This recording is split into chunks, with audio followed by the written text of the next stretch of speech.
What is up, everybody? This is Recap Rewind. I'm J-Lag. And I'm NB. And this episode is reviewing You, Season 2, Episode 10. This is the season finale, and it is called Love Actually, ruining one of the biggest love stories of all time. Aww, J-Lag. As always, to our continuing listeners and our brand new ones, thank you for joining us. Don't forget to like, comment, and subscribe to the channel. Let's get into the episode, y'all. Oh, we're at the season effing finale. What did you think? Because I am so excited we are here. I am so excited this show is done because now I can erase it out of my brain forever. That is how I feel about this episode, this fucking finale. I am so glad we're done with this fucking show. There's so many things to talk about, and I'm so excited to talk about it with you. What did you give me your overall before we get into the deets? It's been hard. I've been done for a couple of days, and so it's been simmering, in my soul and my heart. I've read a lot of reviews just because I really wanted to remove myself from the situation. Initially, I hated it. Fucking hated it. You're telling me that these two killers got away with everything? Everything. Everything. Bull fucking shit. Makes me What are we watching angry. in this day and age? What the fuck am I watching? On top of that, not only does he get away with everything, all his murders, at the end, he's still creeping on the neighbor. He's motherfucking nothing's changed. Nothing has changed. So you're telling me that I'm livid. I am absolutely livid. Yeah. So upon the simmering, it just made you more angry. No, but then when I was reading all these reviews and I was, listening to all these things, and I was like, okay, what story, like I've asked 100 times, what story are they trying to tell? I think the producer or the writer tried to say, oh, we're trying to explain the story that if, society protects people like this, and you can get away with murder if you come from a rich family. Bullshit. And they protect you. Bro, bullshit. Bullshit. He was, in season 1, he was nobody and he got away with everything too. Yeah. So what's going on here? Why are we telling that story? My thing is this show, just generally on a general level, it's sold out because of the popularity of it. They wanted to keep it going. So in order to get us to like Joe again, they had to create a character that was a fucking just as insane, if not even more insane as him. So we forget about all the crazy shit that he did season 1 and up until this point. That's what I took away from it. So yeah, I mean, okay. And here's the thing. David Fincher, right? David Fincher is the useless investigator that is in love with Delilah, that doesn't fucking do anything. Shit. She dies. He does shit all. At the end, he kills the wrong person. Cool. He kills the wrong person, but he also kills a fucking Quinn. So you're telling me that he just walks away from? Yeah, he probably got away with it. So here's the thing that I want to talk to you about this before we really get into it. Okay, David Fincher is director of Gone Girl. Okay, yes, he's a director. That's the guy. They named this guy David Fincher. Sure. Now, why? So when I was reading certain things, they were like, "Oh my God, this is totally Gone Girl. Amy Dunn is Love, and Love is she's imprisoning Joe now." And I'm like, okay, hold on a minute. Gone Girl was about a woman who had a cheating husband, right? And then fucking freaked out, but Joe is not just a cheating husband. He's a fucking serial killer. What are we talking about here, guys? What is going on? There's no parallel here. This is not the same thing as Gone Girl. No parallel whatsoever. All. Doesn't make any sense. No connection. There's no connection. But what are you guys trying to pull at? I don't understand. Why would you name him David Fincher? I guess it's all just I don't know. Maybe is it because she's the crazy one? I don't understand. Where were you guys going with this? It's almost like they didn't know what they were doing. They're let's just call him David Fincher for fun. Yeah. And just quickly, also, he doesn't look like a David Fincher. Not at all. He's a motherfucking Spanish guy. I don't know one Spanish guy that's got a last name like Fincher, okay? Okay? I didn't want to say it. I'm just going to say that right off the top. And then also, what's his face? 40, the entire season calls Joe Old Sport. Who else used Old Sport? In The Great Gatsby. Exactly. Is that right? And how did he die? He died exactly like this. Right in the back. He's mistaken for the wrong person. My God. Don't even start with me right now. But I'm but there still is no connection. Thank you for the cinematic fucking cool, connection. literary connection. The deep rooted. motherfucking connection. Like, are you goddamn serious right now? Like, why would I have to connect him to Great Gatsby at this point? Like, you're telling me that 40's supposed to be the Gatsby character in this fucking storyline? Like, he's a reckless fucking millionaire, and he just, I mean, I guess that's kind of what Gatsby was. But I just No, he is. No, it does connect, but it's just like, but why though? Like, why did you do why that? did I need that like extra layer of cinematography? Like, did I need David Fincher? I don't know. None of these things. Okay, let's get into the episode. As I mentioned last episode, I basically I call this shit from like episode 1. This bitch is crazy. She's fucking nuts. Yeah. And the one thing that I will say is, I guess on the outside aspect, before that last scene, because that last scene really ruined it for me, like even more than it already was ruined for me. But like, let's take the entire show and the message, whatever message they were trying to tell, let's encapsulate the message that they're trying to tell in this storyline. What I took away from it was, Joe is crazy. He's psychotic. He finally falls in love with someone, like, honestly, truly, based on his voiceover, he's like in love with love. Okay. But because he's a psycho himself, all he can purely attract is someone just as crazy as him, which happens in real life. Like, you always find someone who can kind of meet you on your level of damage and crazy and whatever. Like, that is how a match works. But like, they really took this as literally as humanly fucking possible. Like, she's a serial killer. And this is where this show gets a little dangerous, because I really, really loved the way that they spoke about past trauma and like childhood trauma and how you can be attracted to someone who has gone through something similar, or you just connect emotionally with someone like that, right? I love that concept. Yeah. But not when they're fucking serial killers. It doesn't work, guys. Yeah. Like, come on. Like, it's like, too much. I hope that everybody that watched this, I mean, it's not going to happen because like this show probably hit like millions and millions of people. But like, my hope is that you guys watch a show and then listen to our podcast and then be like, okay, we're telling you right now, none of this is okay. Like, and then on top of that, they really glorified love and crazy love throughout this, to a very extreme level. And I think that's what kind of makes me the most sick about it all. We were talking about it offline yesterday because we knew that we were going to record this, and I think I just walked away being like, people made memes about this fucking show, and like, that's people the thing. They've wrapped it in such a sexy way. You know, like, it's like this romantic, sexy show. Yeah. And so, but you're not really seeing the level of darkness that it really is. Like, it's really fucked up. It's not fucked, a joke, man. It's not a meme. He's not a creepy, sexy boyfriend. He's a creepy serial killer. Like, let's not joke about this. Like, and it's not funny. There were so many ways, like, me and Jellag were talking about this offline. Like, there were so many ways where, like, they could have done it where it would have made me feel like a little bit better. Like, even at the end, if he was like, I love this girl. We're both fucked up. We're going to have a kid. You know, life is just going to go on and we're going to try to be better. Maybe I could have been like, okay. Yeah, like a stretch, but still. This guy literally just goes to the backyard and like starts creeping on the other girl. So I'm like okay, so we didn't learn anything. He's not just in love with love. He's a sicko. Yeah. Like, this is never going to stop until he's dead. So, okay. So going back to the storyline of this episode, Love has Joe trapped in the cage, and she like tells him the whole story. So you find out that she actually is a killer and she's killed before. So she is the one that killed Delilah.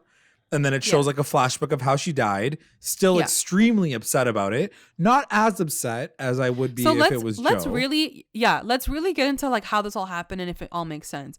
So she basically follows Joe on the night that he's on his acid trip. Yeah. Because she's drunk too. So I don't even know how she's in her right mind at this point either. She follows him to the storage unit. He leaves. I guess he leaves it unlocked because she just walks in. Yeah, Did you notice that? It was unlocked. Yeah, that's what he had said to Delilah. He's like, as soon as the cuff like unlocks, you'll be able to like literally walk out the door. Oh, okay. So it was unlocked. That is what happened.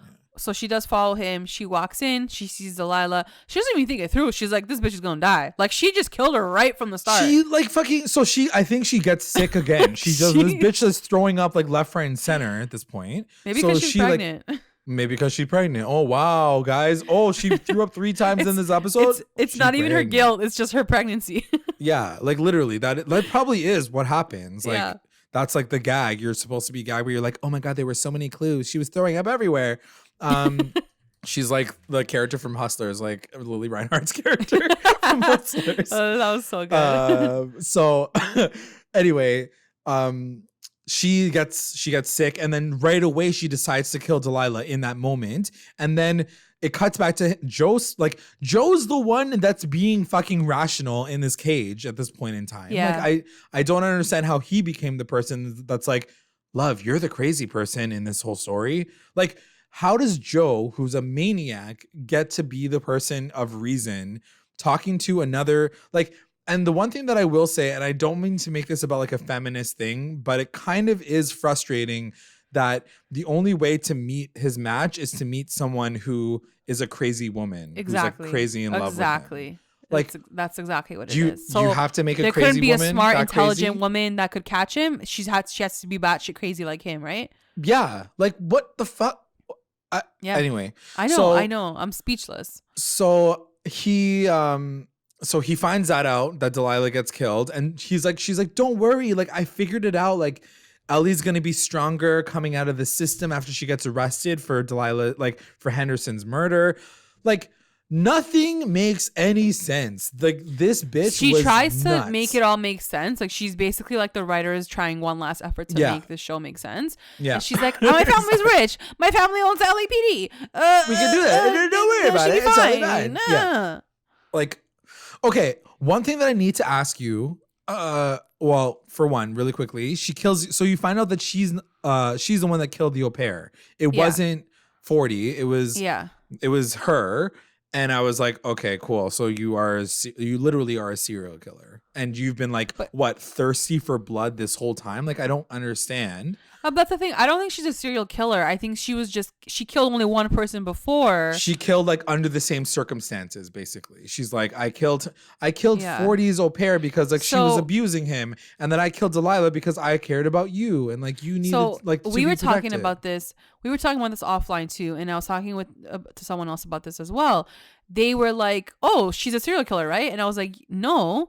And they're like, yeah, she killed her husband too. She killed like the au pair, and she killed her husband, and now she killed Thing. Yeah. And I'm like, no, she didn't kill the husband. She didn't kill the husband. And they were like, wait, what? And I'm like, yeah, exactly. She didn't kill the husband. So what the fuck was the husband storyline even doing in that story? So what was the point? I don't understand. So she's not a serial killer. Like, so you're telling me that someone could kill someone at a young age, try to bounce back when they meet the perfect person who can, and like, they take care of and them? They're in love. And I guess what it's trying to show is that like she's so desperate for love now because she lost someone that she'll kill a girl for love. I don't know if I'm buying that.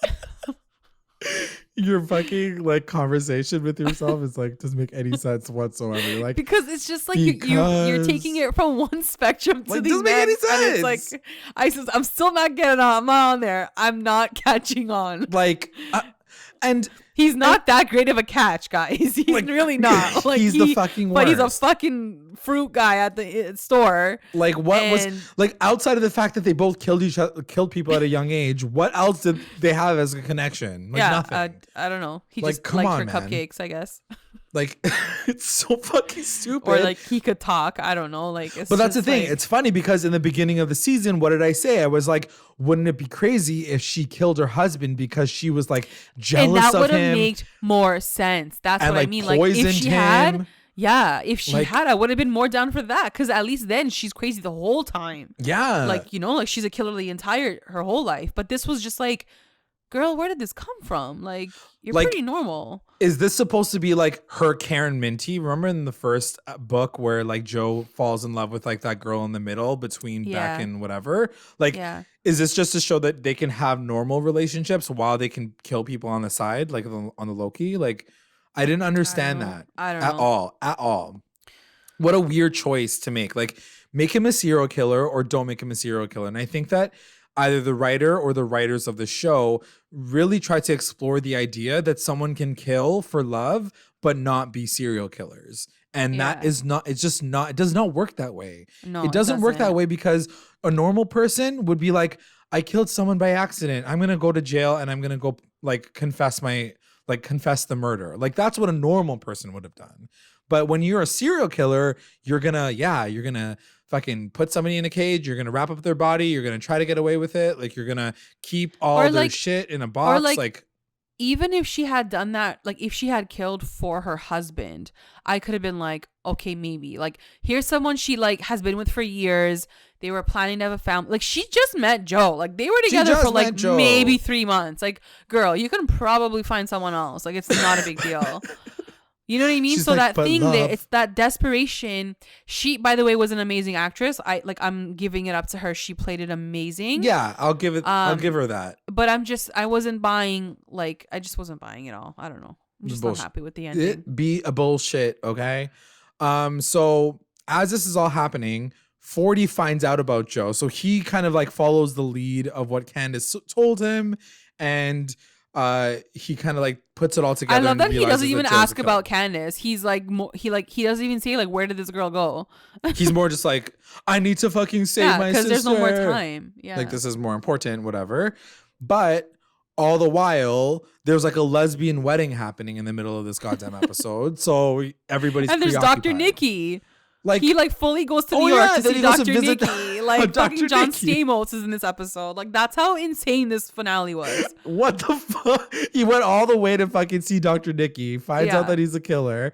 And that's the thing, like even listening to Dr. Nikki, like he doesn't even believe himself. Like 40's like, yo, like you're not the guy. And he's like, yeah, I know. He's like, I didn't kill her. 40's like, okay, but like let's go get the guy. He's like, no, I'm good. He's like, what do you mean? Like you didn't kill him? Like he's like, nah. He's like, I sinned. Like, he's like, I have like a wife. He's like, I have a wife and kids. So like, I'm gonna stay in jail. I was like, what? That doesn't make sense. Like, you don't deserve to be in jail for the rest of your life. Like, go to counseling, go to therapy, and then make it up to your children. But you'd rather be in jail? Like, what are you gonna tell your? What are you gonna tell your like mom? Like, or not your mom? What are you gonna tell your wife and your kids? Like when they grow older? That's what I'm saying. Like, you're like, I had the opportunity to leave here and absolve my sins, but instead I stayed here because I'm a bad person. And then he's like, nobody does that. He's like, Jesus Christ will save me now. I'm like, okay, stop with the born again Christian shit. Like, yeah, stop. Like, come on. Like you're giving born again Christians a bad name at this point. Like, come on. And like, this is bullshit. they just needed him to say that so that we as the audience know that Dr. Nikki's never going to come back into the storyline because he literally does not give a fuck about his life. So like, it was just such weak writing. It would have been better if like he never even went there to see him. Like, yeah, it just didn't make sense. Like it just was not someone of Nikki's position wouldn't. I don't think they would react like that. Like no. Especially if you are innocent. Yeah, he's done something bad, but he hasn't killed anyone. Like he doesn't deserve to be in jail. People are literally saying that you killed someone cold-blooded murder. Like, yeah. Come on. Like go to a monastery, go to sex therapy, like whatever it is. Like, you don't need to be in jail for the rest of your life. Kill someone. Anyway, whatever. He finds out about Joe. So now 40 needs to get back to LA to like figure this whole situation out. But Joe has muffins with Love. She's like, I'm gonna bring you muffins, and then he thinks that she's gonna poison him, and then he's like, I need to get out of here. And it was like, here's the thing, I was intrigued for like maybe 2 minutes when Joe was stuck in the cage and Love was on the outside. I'm like, cool, he's suffering for the first time in this entire fucking show. Did you want her to die? Did I want Love to die? Yeah. Not in this moment. I wanted him to die in this moment, but like, but you knew she wasn't gonna kill him. She wasn't going to kill him, but like maybe she would have left him there. And like maybe that would have been like, I would have been okay if this entire season ended with their power struggle, like with him not trusting her anymore and her being like the new crazy person. Yeah. I would have been like, okay, this show's still crazy, but like, fine, I'll work with that. Like they just trumped the villain. Like they just got a new villain out of this whole storyline. Yeah. But that's not what happens. He finds a way to get her into the cage. She gets in, and then he is about to kill her literally at the like final second before he's like, I'm gonna kill you right now. She sees the reflection on the other side of the cage. And then she's like, I'm pregnant. And I'm like, okay. Okay, Queen Cersei. So like, hold what on. The fuck is this? So shit? Now the crazy bitch female is also pregnant. Yeah. Cool. You guys are so original. You're so fucking original. So original. Good job, guys. So original. So she's not just like, you couldn't say like, oh, she crazy. You had to tell her that she was pregnant crazy. Yeah. Like she got that. The only way to make that story work was for her to be pregnant. Yeah. What the fuck? Amazing writing, guys. Amazing writing. I didn't see that going there at all. Livid. When she said it, I was like, I'm done. Like, I'm sure in Game of Thrones, they wanted to make Khaleesi pregnant like so hard, like with Jon Snow's baby. Like, I'm sure they tried to, but they're like, we can't go there. Like, we just cannot go there. You guys should have done the same thing. I can't. I truly can't. I have no words to speak of. And then, so here's the thing that kind of frustrated me more than anything else is like, she spends like a good 5 minutes of the episode justifying what happened to Delilah, justifying that she's going to take care of Ellie and Ellie's going to get all this money. We'll send her money. She'll be fine.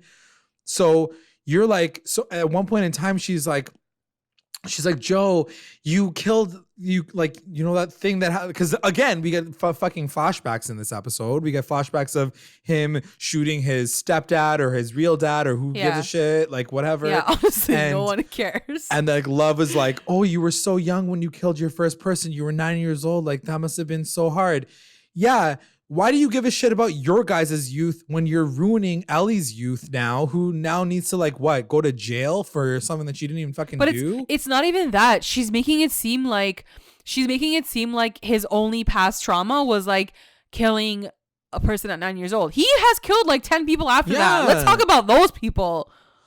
But like, I just got frustrated with this whole thing about her being pregnant because then I'm like, so you care about your own baby while you're fucking up another kid's life. Yeah, like, she doesn't give a shit. She just killed someone. Just fucking it's just psychotic. It's psychotic, and no one would ever do this in real life, no matter if they're pregnant. Or here's the thing: they might, right? Like we don't know that they might, but having watched all of these scenarios, they would have been caught by now. There's no way. This fucking girl was driving around in her car with a dead ass body in the trunk. Like, come on. Did you see that scene? I'm like, girl, you're opening this trunk like as if you have like kale in the back trunk of your car. Like you have a dead ass body in your car.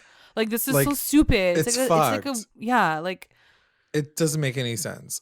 So then in the middle of all of this, as I mentioned, we get to be in the presence of a lesbian fucking wedding. Yeah. Like, finally the cake has come to make its cameo in all of this. Like we've been waiting for 4 episodes and she's made the cake. She makes the cake and here it is. And now we're at a lesbian wedding. And like their speech was so fucking annoying because their speech was so symbolic of what Love and Joe have gone through. I was like, guys, cut the shit. Like I don't need to hear this. She's like, cut the shit. She's like, I saw you that day and you were so bossy and mean, but I loved you because you were so dark and evil. And I was like, okay, like she wouldn't be saying this at her wedding, fucking like thing. But of course, it has to like reflect what Joe and Love reflect what's happening. Yeah. Ugh, kill me now. It was just annoying, and I was just like, why are we watching this? So in this moment, 40 can't get to because there's apparently like top secret like security like CIA like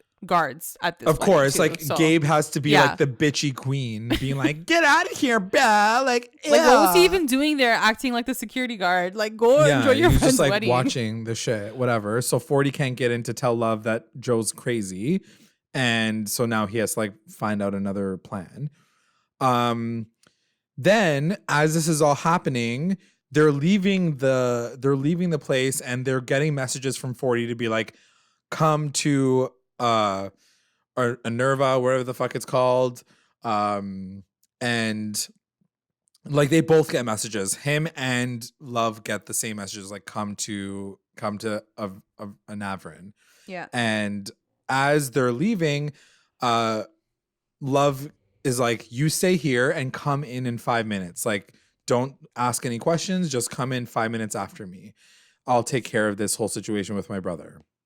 So as she walks in, Ellie is like hiding because now she's like a fucking felon because she fucking ran away from the child services people. So as she ran away from the child services people, David Fincher is motherfucking watching her, and at the same time, Ellie is watching fucking Love walk into a Navarran at the same time. So like everybody's watching somebody. Joe sees Ellie. He's like, what the fuck are you doing here? And then Ellie, this is the moment that I was like, okay, redeem moment. Like this show can redeem itself right now. So Ellie goes in on Joe. She's like, what the fuck is happening? Where's my fucking sister? You're a fucking creeper. Like it's all your fault. So she's going in on Ellie, or Ellie's going in on him.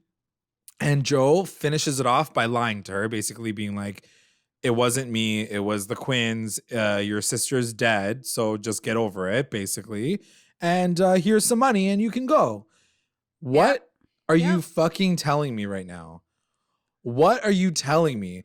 I understand that this character is 15 years old and you're not supposed to be like, oh, but like she's so young and like, how would she ever think about all those things? She's so like, she wouldn't know what to do. No, you wrote Ellie like a smart chick and you're going to tell me that she doesn't have a backup plan in this situation where she can go in on Joe and be like, you fucking killed her. Or like, even at the very end to be like, I'll get you back, or like, I'll find a way to like get you out of this. Like, their whole interaction, he still walks away guiltless.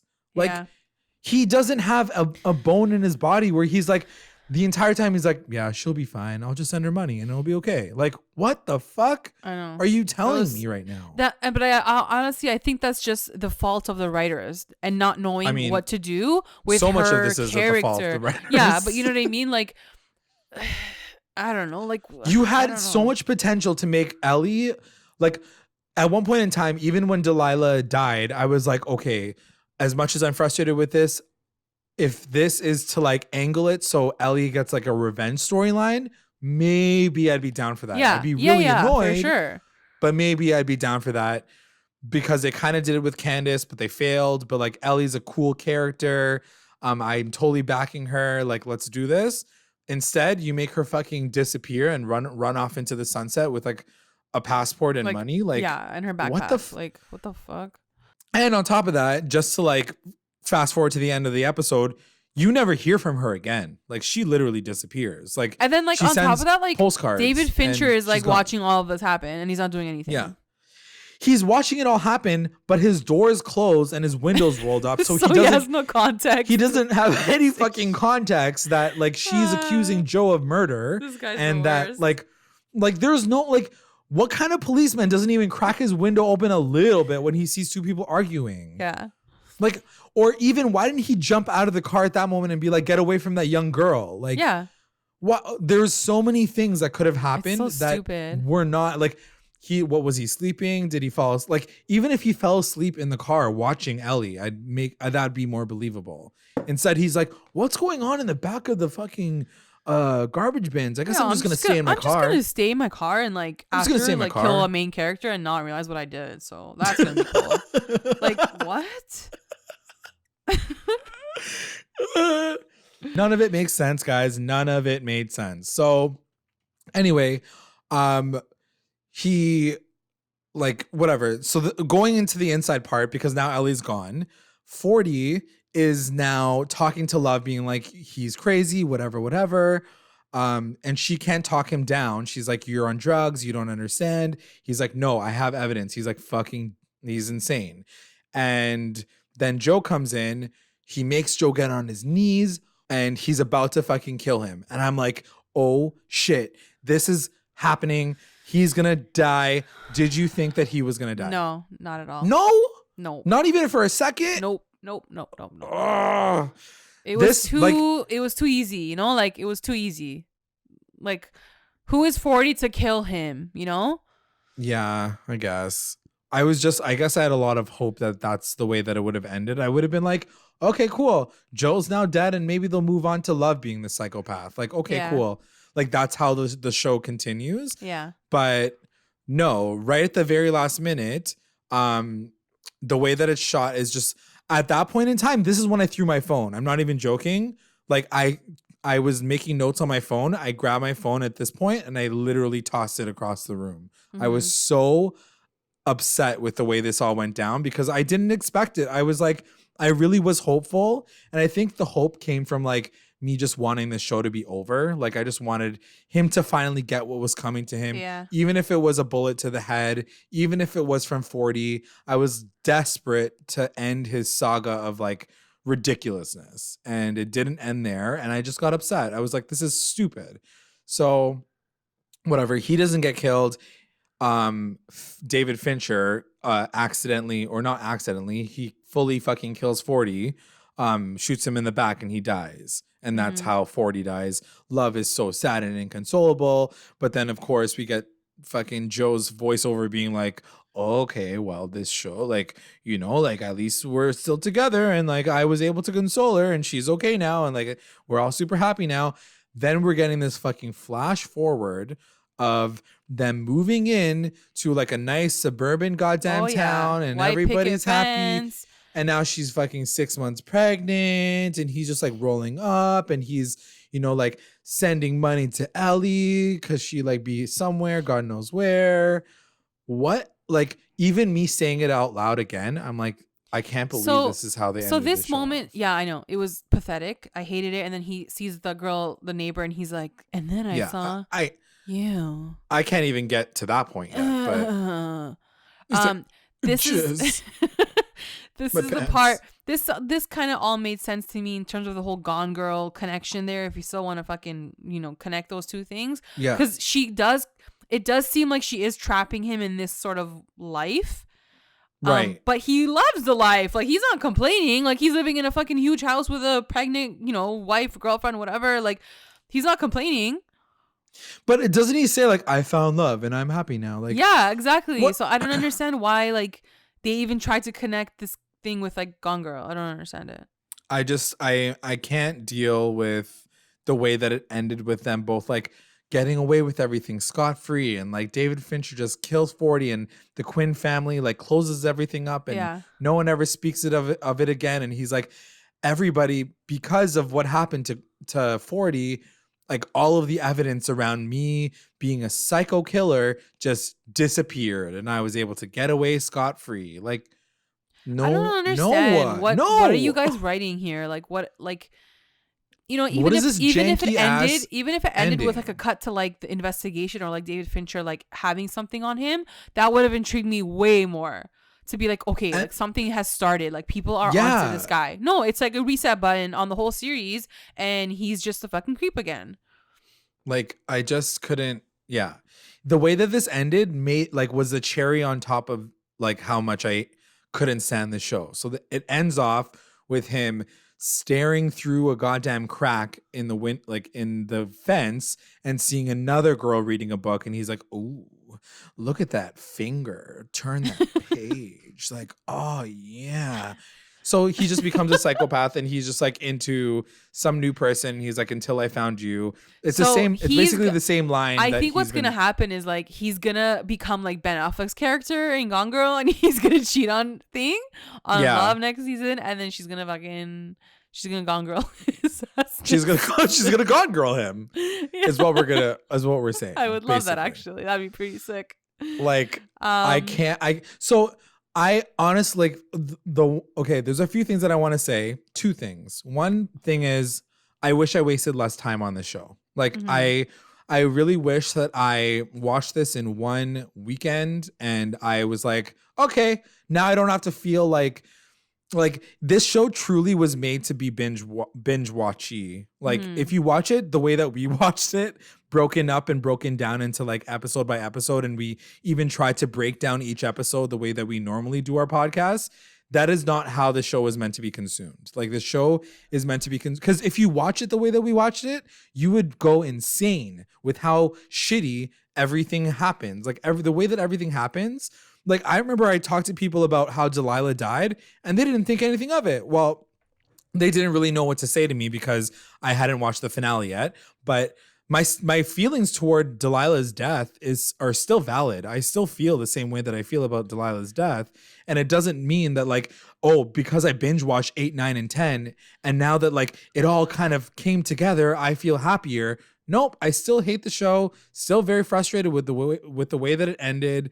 Like, you know what would make this show good if you pretended that it was like a fantasy genre or like something like a sci-fi movie, like Lord of the Rings or Harry Potter, if you look at it that way as like a full fantasy, then it'd be like, okay, makes sense. But if you watch this as a dramatic thriller, you're like, this is the worst dramatic thriller you could ever watch. Like, it doesn't make any sense. I think for me, when I take Joe out of this whole series, especially this season, like it really was a good season. I just don't like his character. I think there's just no, even Love, you can sort of find maybe a little bit good in her because she hasn't killed as often. She hasn't killed that many people. Right. There is something salvageable there, right? Like it can keep going as like this thriller, sexy thriller, whatever. But Joe is so far gone as a character. Like there is no good in him. I don't want to see the good in him. I don't want to see him get better. I don't want to see him be a father. He doesn't deserve to be a father. So all of these things that I don't care to see, like it's not intriguing anymore. So I wish this was a different show almost, like with Delilah, with Love, with Ellie, with like, this was such a cool show on its own without Joe. For sure. I just wish he wasn't in it because there's nothing else I want from him as a character. I want him to be dead. So when that happens, you just don't care to watch anymore because you don't care about the character. Because the entire time, they killed off every single person that I cared about on this show. Like, and then they made the one character that I might have give a shit about, they made her evil. So I don't care about anybody anymore. And I don't think it's a good place to be when you finish off a show and feel completely indifferent to your main cast and all the characters in next it. Season. Like, who am I rooting for? Who knows where this show can go? Yes, it can go in a very Gone Girl way where she can't deal with his crazy ass or he cheats on her and she flips a switch and it becomes female revenge on a male. And I can see them doing that because I feel like they want us to, it's almost like we've been watching a male do these things to girls and we're so angry and we're so livid and we're so hurt and they're gonna flip the switch and do it on him and we're not gonna give a fuck and they're gonna say, see, how come you feel this way now when it's a girl doing it to a guy? I feel like they're gonna do some shit like that on us. And like, do you think that like they'll make the third season like Love's voiceover? Like maybe it'll be her I could see perspective? that. I could see it. I could see that. I mean, I think I'd be down for that, but at the same time, and I'm like, still he just like, dies, you're you know? crazy bitch. I know. She killed Delilah. I know. I'm still not happy with her killing Delilah. I know. Like, I know. That was not forgivable whatsoever because she's insane. Like, I don't know. I think that next season we should just watch the season finale and just like pretend to piece it together and be like, yep, that was great. Like, I really I don't know if I could ever get through this again. The thing is too, whether or not we're right about the next season being this whole Gone Girl thing, I still think a lot of people are taking the wrong things away from this show. Just seeing the memes that are being like produced from this show and like calling him such an amazing boyfriend because he fucking texts you back right away because he's a fucking serial killer. Like, you guys are missing the point here. Like, he can kill you. So this isn't a joke. Like, he not could kill you for real. Like, he's no Chuck Bass. Like, you know, like there's some guys that are verging on a little creepy but sexy. He is not this. Like, Joe Goldberg is not that guy. So I want everyone to know that, like, he is not okay.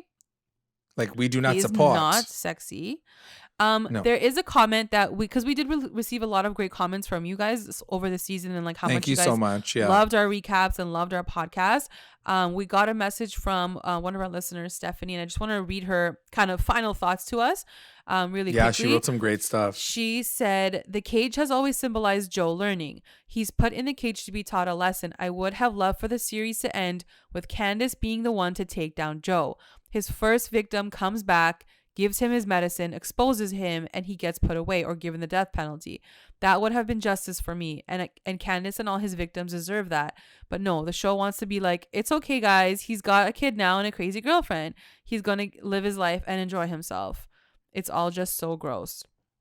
And I'm so glad that we got that from her. I totally agree. I definitely see the beauty in like his first victim should have been his last. Like, it comes full circle, and this poor girl didn't even get anything. Like, nothing, man. So it was really fucked up. Like, and like, that's the thing. In season 3, are you gonna tell me that Delilah is gonna come back as a ghost and be like, you done killed me? Like, what the, like, we don't need to see this again. There was so much that was repeated from season 1. Number one, having a young character, a young impressionable character. So you're telling me that Paco in the first one, like, listened to Joe. In the second one, Ellie doesn't listen to Joe because she's like, you're fucking crazy. Why are you putting, number one, why are you putting children around him at all? Like, that's not even necessary. Because they're trying to make you feel some type of way, but it's not working anymore. It's just not working. No. And that's what I mean. What does season 3 even look like? I don't even know why I care so much. For some reason, I just want to know because I found out that it got picked up last week and I was like, how in the fuck are they going to make this 3 seasons? Like, I don't even think that there's any books after this, after Hidden Bodies, and I don't know how it ends. I don't like. I'm not really sure how like Hidden Bodies ends. I'm assuming he gets away or he gets killed. Either way, I am just disappointed with the way the show ended this storyline. And yeah, I do appreciate that you guys stuck by and listened to our podcast throughout the season. And you know, there were some episodes that truly like Ambi and I were like, I can't. What are we doing with our lives? Like, really, like, this is insane. And we really did a lot of this to kind of get through it and power through it for you guys. And I mean, I'm glad that we did to a degree, because I did, in a way, I would have been like, we didn't get to see this through, because I would have been relatively intrigued like how this show ended. But I'm not joking. I had to like sit with so much frustration and emotion before we were able to let it out on the podcast, because we were so like, when it happened right away, I was just like, I need to talk about this or else I'm going to explode from the inside out. When the finale happened, my partner and I just looked at each other and said nothing, because we were so frustrated. Like, that's how much anger this show brought me. It was like worse than Game of Thrones season finale. Oh, like, yeah. It was bad. But yeah, thanks for sticking through it with us. We appreciate it. We're going to finish this off with a final announcement. We're going to take this time to thank our patrons of the episode, our Rewinder squad. We got White, Nicole, and Faith. Our lit rewinders, Tina Ann, Sarge, Serena, Soleil, Kate, and Jessica. And our mommy rewinders, Becca, Sarah, Tamala, and Grace. Thanks, guys. And if you would like to join our Patreon family, check us out at patreon.com/recap_rewind. If you join, you'll get access to all things Recap Rewind, exclusive content, and updates. And also make sure you guys are checking us out on all of our socials, Instagram, Twitter, YouTube, Facebook, and you can find us on Google Podcasts, Spotify, and iTunes. Like, subscribe, follow, review, and comment to stay engaged with us at Recap Rewind. Thanks so much for listening. Bye. Bye.